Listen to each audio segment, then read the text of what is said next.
La nuit du Père Noël. Très loin d'ici, au nord de la Finlande, se trouve un grand palais de glace. C'est là que vit le Père Noël.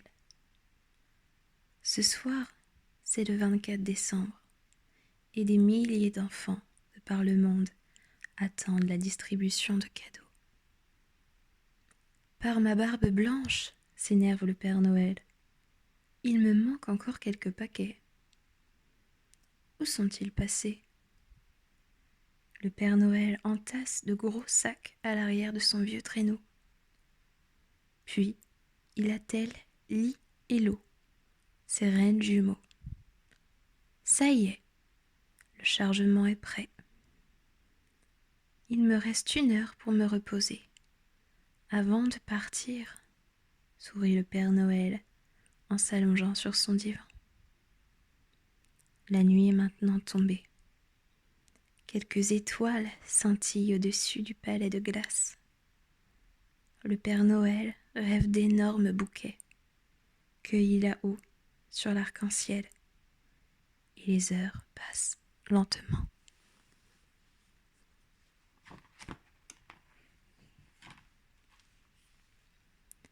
Enfin, il ouvre un œil, puis 2, et il bredouille.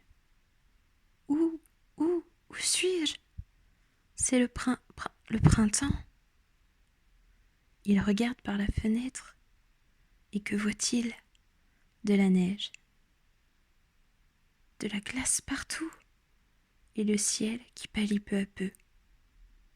Par ma barbe blanche, j'ai dormi presque toute la nuit, la seule nuit de l'année où je n'ai pas le droit de me coucher. Calamité, la nuit de Noël. Vite, le Père Noël enfile son énorme manteau rouge, celui qui est si chaud. Il chausse ses bottes fourrées et saute sur son traîneau. En ordonnant « En avant !» Atchoum sursaute Lo. Atchi ajoute Li. À chaque éternuement, le traîneau fait un bond en avant, et les cadeaux pirouettent avant de retomber sur la neige. Vous avez pris froid, s'inquiète le Père Noël. Atchoum, répond Lo.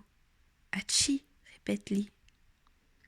Il ne manquait plus que ça, gémit le Père Noël. Quelle catastrophe! Le jour se lève lentement. Comment distribuer ces montagnes de paquets dans le monde entier ? Le Père Noël a beau réfléchir. Il ne trouve aucune idée. Pourtant, le temps presse. Le Père Noël se creuse la tête. Et soudain, il s'écrie. Et cet avion abandonné que j'ai trouvé l'an dernier sur la banquise, il doit encore être au fond du garage. Oui, il rebondit dans son garage de glace. Le petit avion est bien là. Un peu inquiet, le Père Noël grimpe dans l'appareil. Broum ! Le moteur matche parfaitement. Il ne reste qu'à charger les sacs de paquets. 1 sac, 2 sacs, des millions de sacs sont empilés les uns sur les autres.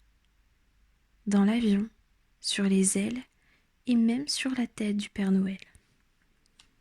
Broum, l'avion roule sur la piste. Broum, il prend de la vitesse, puis s'envole entre les nuages et les rayons de soleil qui effleurent l'horizon. Dans chaque maison, on s'inquiète. Mais où est donc le Père Noël ? La nuit est terminée et il n'est toujours pas passé.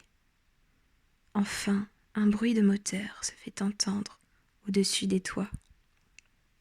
Broum. Regardez, le voilà, crient les enfants ravis, en collant leur nez aux fenêtres. Il arrive en avion. Ah, quelle course pour le Père Noël! Il respire, il soupire, il transpire. Il n'a jamais autant couru de sa vie. Et pourtant cela fait des années et des années qu'il apporte des cadeaux aux enfants du monde entier. Il est presque midi quand le Père Noël regagne son palais et se frotte les mains.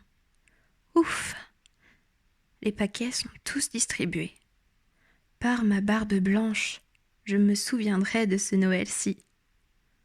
Maintenant, je vais prendre un repos bien mérité, en espérant que mes reines seront bien guéries.